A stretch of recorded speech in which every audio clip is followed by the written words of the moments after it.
Okay guys, welcome back to part 2. Time to start rebuilding this thing. What am I doing? All I'm doing is a bit of 1200 sandpaper, and I'm cleaning the band of the big end bearing that got kind of scored. Bit of wild here today. With the door open and breeze blowing in at me. But the long and short of it is, as I said, I think that is absolutely perfect. Okay, it might look like it's discolored or something, but I believe fine. Taking a chance on her. She's going back to get out a set of big end bearings at this point in time. From there, then we're going to drive on and start putting on our own. But for here, get the bearing on here. I'm going to turn the crank, and I'm going to start doing the same with each and every one of them individually. So 1, 2, 3, 4, and get it back together and see where we end up. Okay. Okay.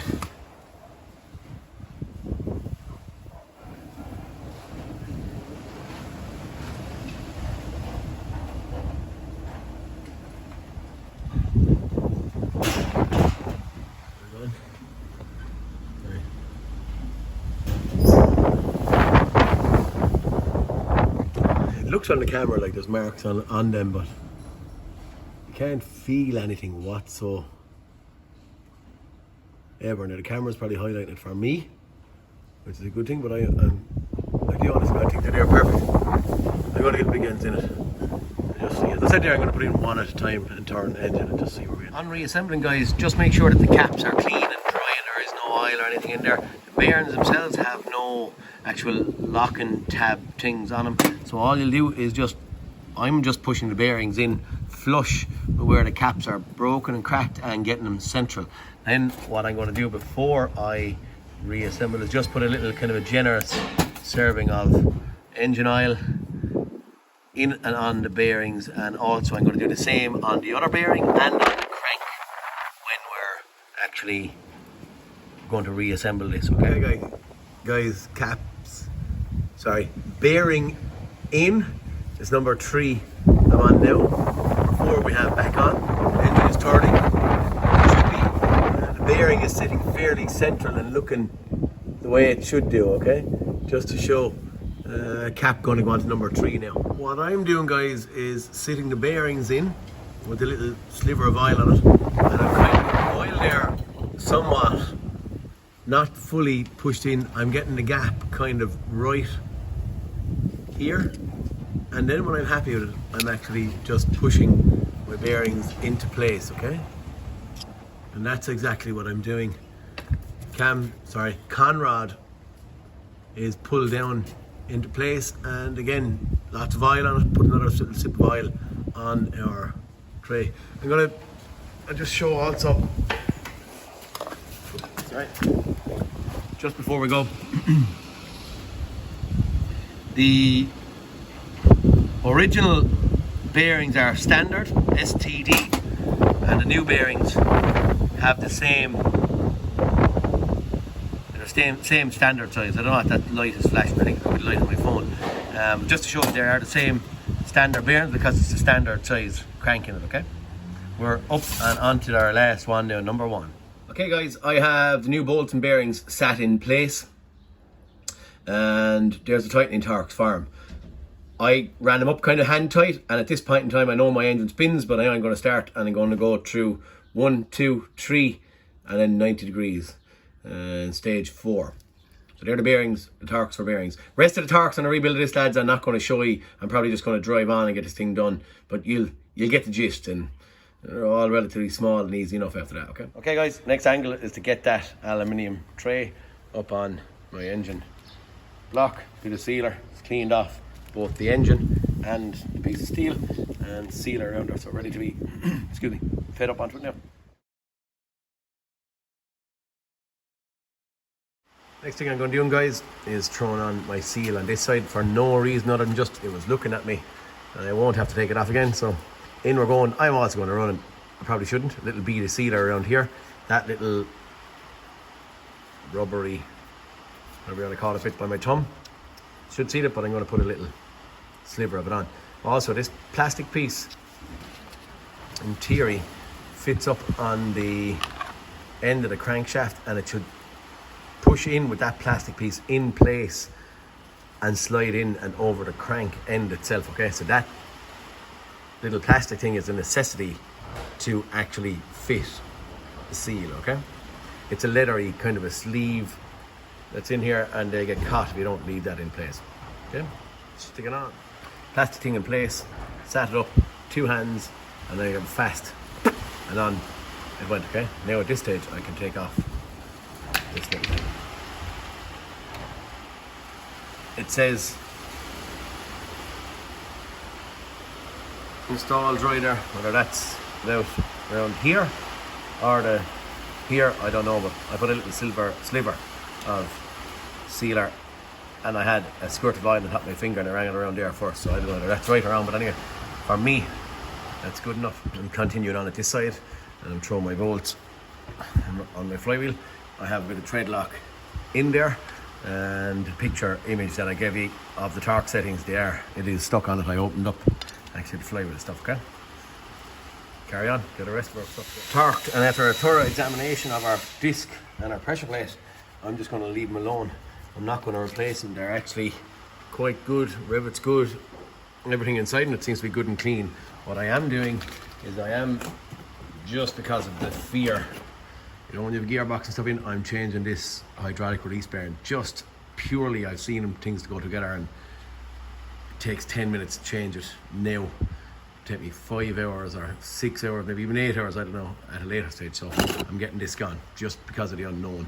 But that's not neither here or there, that's just going in at some stage. But right now I'm putting on the old clutch.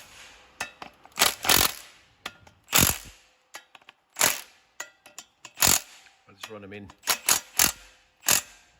first with my little thing, and then we'll go on torque. And again, as I said, you have the torque settings for the clutch pressure plate as well on that piece. Okay guys, I suppose I didn't show maybe too much, but while I was dropping that bit of a steel, I wouldn't say the bit sump belly pan, that aluminium piece, the last piece that I put on before I put on my flywheel, I left on the oil cooler and all that stuff on disassembly. I pulled off a water hose that was coming up and onto it here. There's a block connector here going on, probably for an oil level sensor or oil pressure sensor or whatever it may be, that I disconnected, and that water hose, and I took a water hose off over here off the oil cooler. Now the oil cooler came down with it. The reason there's no oil filter in it is the first thing we done when we were assessing what was wrong with this thing, we took out the oil filter to look for shards of steel inside it, so that the cap cover and the filter and stuff are out in the actual Jeep itself. Air conditioning pump, 3 bolts sitting in here, but I just pull that back out of my way. The starter kind of hung down then at that point in time, but for now the starter's just sitting back in on the dowels. It's loose because the engine was coming out, and we will pull it back out of it again while refitting, but for now I'm just sitting it in there to keep it nice and clean and tidy. Engine mounting sits in there, that's where we unbolted that. But I've squeezed up our air conditioning pump. The oil residue, probably some kind of a leak there at some stage, but the oil residue that's here is from our timing cover that's taken off here.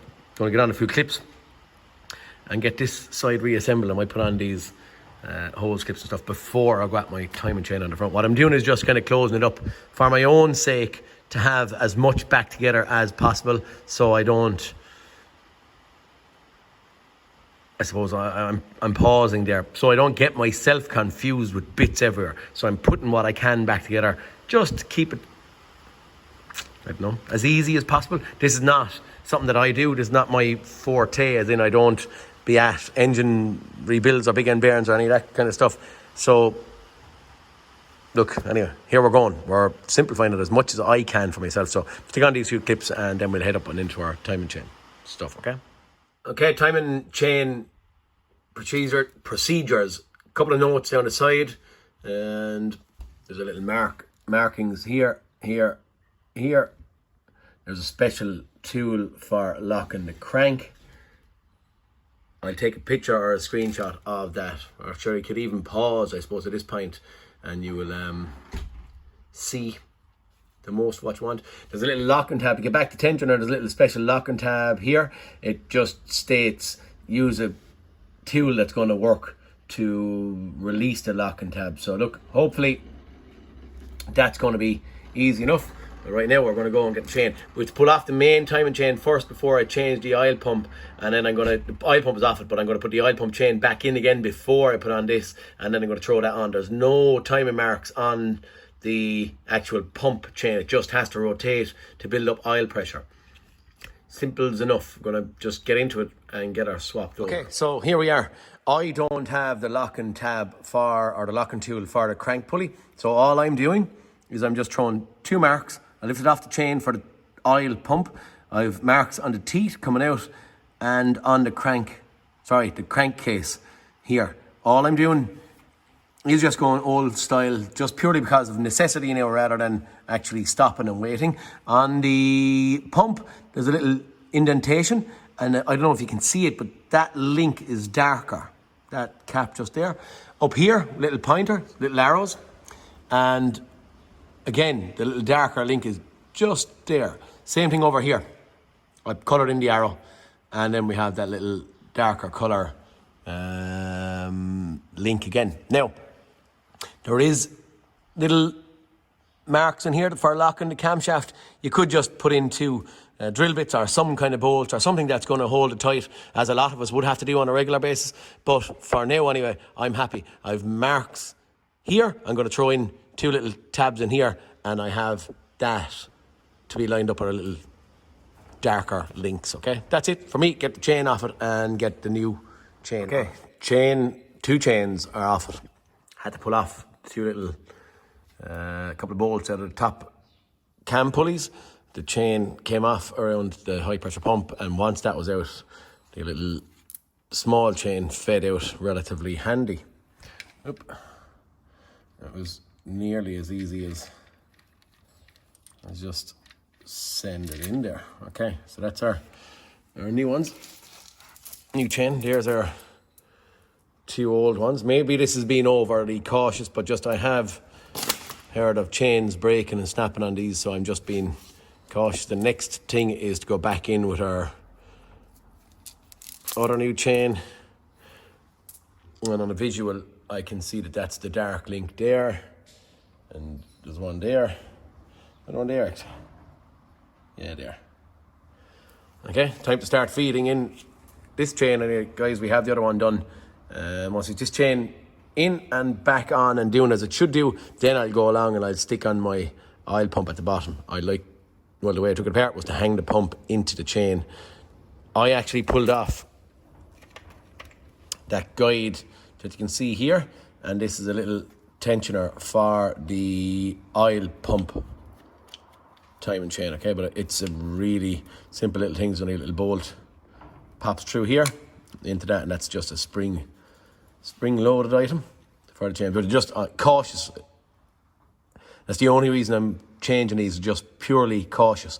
So look, anyway, on we go. Chain back in. Okay, that's all back together for us there now. My marks I am happy with. Down here, mark, black link, mark, black link, mark, black link, if you can see it, I don't know. Locking pins are in and in place. The next task is to try and see, can I get this little locking tab out of this and get our tensioner back to get it back together.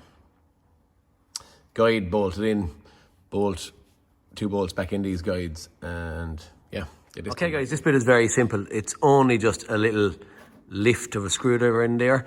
There's just a little cog or gear here that pushes back to about here, and when it does, then it stops it going back any further. But if you just lift that tab out, that will retract back as far as you need to go.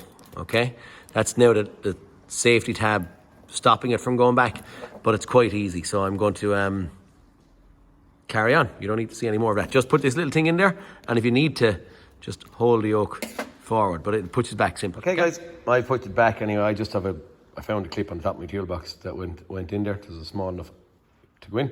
This is more so a mechanical and oil fade tensioner. So there's a spring in here with that locking tab on it. In theory, it doesn't need too much oil pressure, but in there you can see there's oil fade into a hole just inside my finger in there, and that gives a little bit of additional pressure on the back of it with the spring, just to keep it taut, the timing chain taut or tight, and that little tab then moves 4-5 mil, so it can, in theory, go with the chain kind of fluctuating a slight little bit, but all quite easy. It's time for this to go back on. Okay, ready to go. Interesting. Shouldn't go too, should it?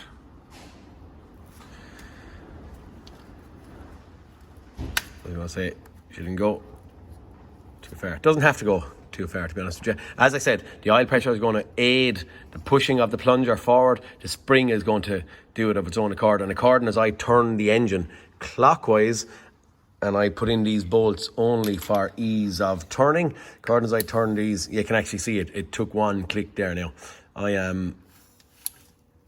She's doing another click. I'm going to do 2 turns off camera and just, I suppose, carry on at that point, get the oil pump into it. The way, as I said there, I'm going about it, this is not, I'm not going to be able to complete it with one hand, but the way I was going about it is to just slip the chain in. No, I can't complete it. Slip the chain in with, no, I'm not getting it. Anyway, that's what I'm trying to do, is trying to slip the chain in like that. I do need a second hand. I have cleaned up my meeting points on where the pump bolts onto the base of it. Again, overkill maybe. I've put a sliver, a sealer on there. I've wiped it off so there's no residue gets into the guts of it.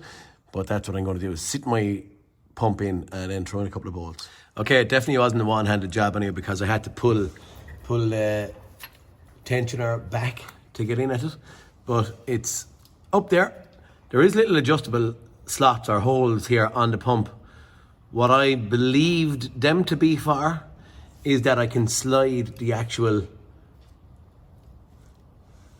back and forth to get the pulley in the middle of the chain. So that's what I've done there. I've actually slid it from here back and put it where I felt happy with it. So that's the pump, up and on. Okay, right, we're getting there, guys. Little pipe comes out of the back of the pump with a little banjo bolt sitting in here. Just don't forget it, okay?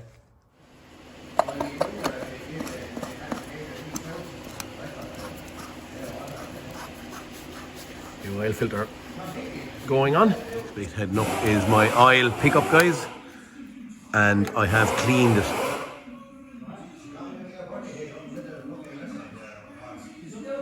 As you can see it. She's cleaned out anyway and fresh, ready to go in. Okay, make sure you clean it before you put it together. Sealer on cover. And read it on that, and time for it to be bolted back together. Gasket replaced in the middle as well. On she goes. Okay, timing cover up on my bolts all the way around. Squares up. That new gasket we had put in there, what that's actually doing is inhibiting oil from leaking out when we're putting in our housing. It's the seal around the edge actually that stops the water from leaking out. So I didn't order one of these. I'm going to put a little bit of sealer on that, and at this point I'm going to replace my crank oil seal on the timing chain side.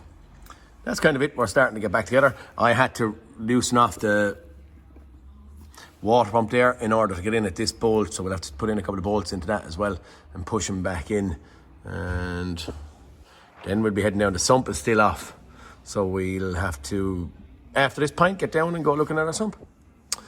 Okay, our housing is on. I bolted on my water pump. Tensioner, only sitting there, guide, whatever we want to call it. Oil seal, I've replaced the oil seal. 3 little tabs there. Have one of them at 12 o'clock. Oil seal pushes in with a little shroud that's in the seal, slides in, and then it twists to lock it into place. Okay, this bit is nearly done now. I think I'm going down underneath, put on the sump. Just to actually look up the top, I haven't taken the rocker cover off and I haven't taken injectors out of it. Don't believe I need to. As I said there, I can lock up for 2 reasons. They said bottom end or caused by the top end, that injectors might cause it. And I think I pointed out earlier on that they say the ports can get wet in here, but they look dry and I'm not going in here. So for now, what I'm focused on is my bottom end. But I have bits of oil leaks and stuff up here, but I'm not, and it looks kind of damp and wet around. I'm not going to focus on this now. What I'm focusing on is my bottom end, that my bottom end is going to work, that I'm not going to have any oil leakage from here or the bottom end. The top, if needs be, while in it, if it runs and everything is cool and kosher, and I want to go in here then and take a rocker cover off, I can. But for now, I haven't gone near it. I'm not going near it. I'm only going to focus all my attention on the bottom and the front, okay? And yeah, that's kind of it. This is a separate issue. It needs to be dealt with. But for now, I'm going to drive on and throw on my sump. Okay, we have our bottom of our block cleaned up with a little bead sealer right on there. There's a very small amount I have on here. And our sump is cleaned up as well with a little run of sealer all the way around. All that kind of stuff takes time, getting it ground down and clean, and same here. But anyway, that's kind of it. I've double checked everything in here to make sure every nut, bolt, chain, everything is tight before I squeeze up. Bolts holding our strainer, bolts holding on our pump, all the bolts holding on the actual aluminium base of it. And that's kind of it. She's ready to go back together. Sump going back on. Okay guys, at this point in time, I have my sump on and I am now starting or going to bolt on a turbo that I have sitting in my lap here. What am I going to point out? I suppose nothing. Gasket, exhaust manifold gasket is the old one that's going back on it. The gasket sits on here on our EGR cooler. This engine mounting bracket I didn't take off. One of my work colleagues took it off. I'm going to show you how attention to detail works. I didn't take this out, but he had the bracket marked with a yellow marker and he had the head of the bolt marked. The bolt has another little bit of a bolt sticking out in the head of them where the rest of them don't. Attention to detail, it does pay off. Also, I ordered a new gasket for this.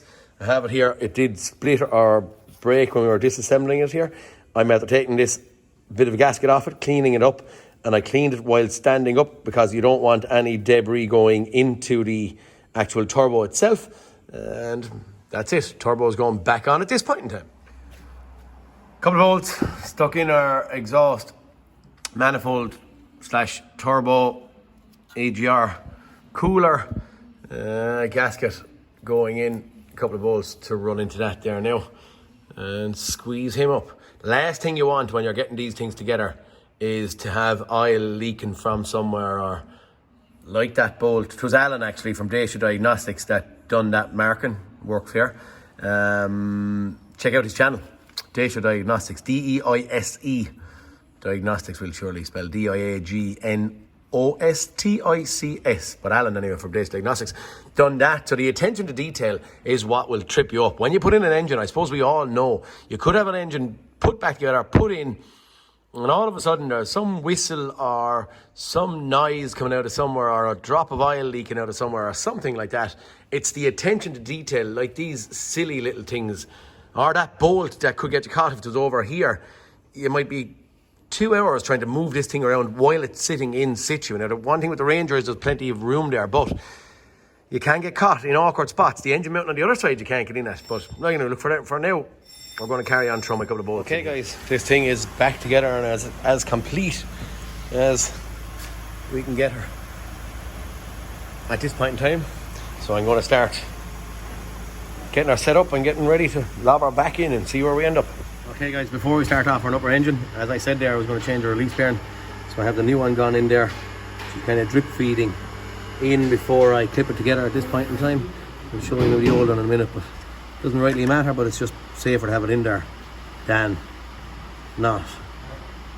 Alright, get that in. Engine is going in a couple of minutes.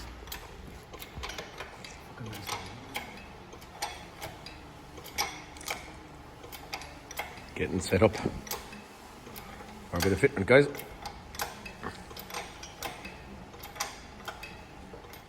Okay guys, she's in and sitting in place. A couple of bolts that went stuck in around the gearbox. Engine mountings back in place.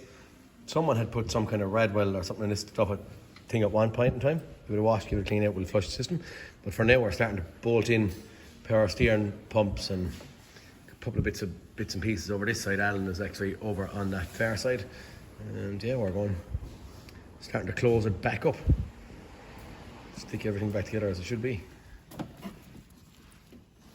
Possibly the reason for the Radwells, what I'm going to do for now is I'm going to put a little sealer in around here and make sure I put the tube clip in nice and tight rather than far out. Maybe that's it, and as all I said, all I'm going to do is run a bit of sealer around so it cleans up, and I cleaned it up with another screwdriver. That may be the reason. Trying to get a couple of bits together, and Alan's starting to get a couple of bits together over there. Tube is working on it. Okay guys, we're starting to get there. Rad fans on, plastic cowlings on, alternators, tensioners, most of the fuel pipes and stuff on that side back on. Maybe a water hose to go in here. I have to get the exhaust on. We're going back underneath now to finish off a couple of bits and pieces. Probably won't put on the wipers and stuff until we have the car up and running, and we're happy with what we hear and see. And at that point in time, yeah, for now we're going back up and see where we end up. Okay guys, we are up and running. Started maybe a little bit jingly jangly, quieting down then after a couple of minutes. I actually wanted to crank it and start it, turn it over a couple of turns before it actually fired up, but lo and behold, when I turned the key, she actually fired up straight away, and I was, whoa, stop. So then, why? Because I didn't have any injectors ratting out, so everything was full of fuel.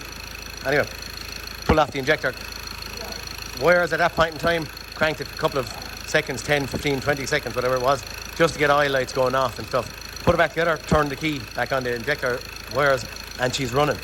Going to try and get a bonnet on it maybe and go for a couple of miles of a nice handy drive. Again, because I'm not an engine builder, I don't know the running stats, but I'm going to just drive it easy is my best guidance I can give at this point in time. But she's up and she's running, so here's a bonus. We are running at this point in time. We'll get a bonnet on it and see where we end up. Okay guys, this thing is just about complete. We're sticking on the wipers and the bits of plastic and stuff at the bottom of the windscreen. The bonnet is back up and on. I have to stick on the water hose for the screen washer there. Engine is after getting kind of quieter. I had no power steering oil in it, and it's all starting to sound nearly like it should. Been idling there now for about maybe an hour. That rad, I have coolant flush or rad flush in it to wash out the cooling system. I'm going to leave that in it for a little while and get it out and get a couple of miles. I haven't driven it as of yet, so fingers crossed on our maiden voyage she'll be doing everything she should do. Off we go for a spin. We're on the road anyway guys. We have 60, 70 miles done at 50 or 60 mile an hour. Little bit of a whiz out of the turbo, because if the engine oil pump failed, everything went dry. But for now our engine sounds nice, good, nice and torquey, and doing everything it should be. So yeah, happy days. Okay guys, right, this thing is after been out on the road after doing a couple of miles, and I guess I'm kind of at this point in time closing up the video to say it's done and finished. Have drained the coolant system, the rad flush out of it, and filled it with coolant after washing the engine. And I don't know, do I have to press clutch start this thing? You can probably hear she sounds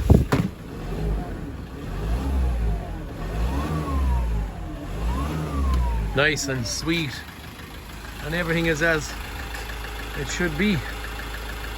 And yeah, happy days. This is what we're calling a fix. Your heart would always be slightly kind of, dare I say, and say up in your mouth, but as I said, this is not what I do. So there's probably going to be a lot of pointers in this. People are going to say, hey, don't do that and don't do this and blah blah blah.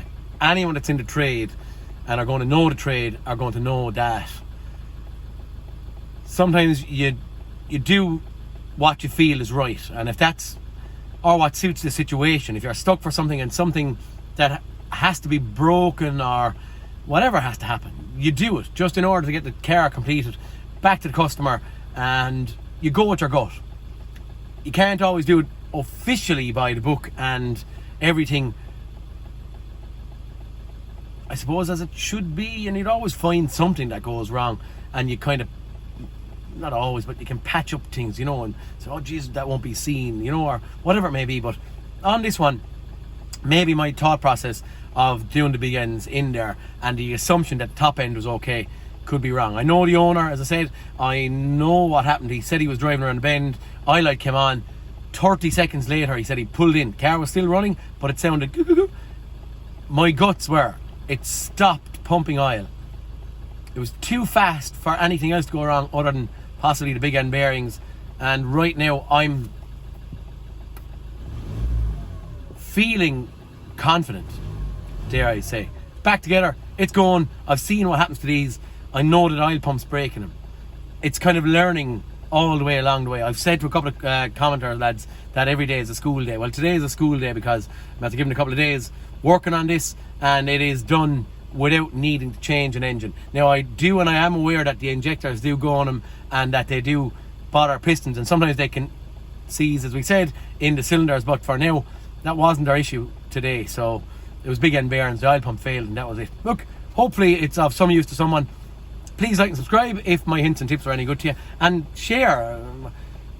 I like the comments, I like lads talking to me, and I'm really enjoying this YouTube-y kind of stuff. So guys, please like and subscribe, and I'll talk to you soon. Peter Kennedy signing out, and I'll see you in the next cartoon. Thanks guys.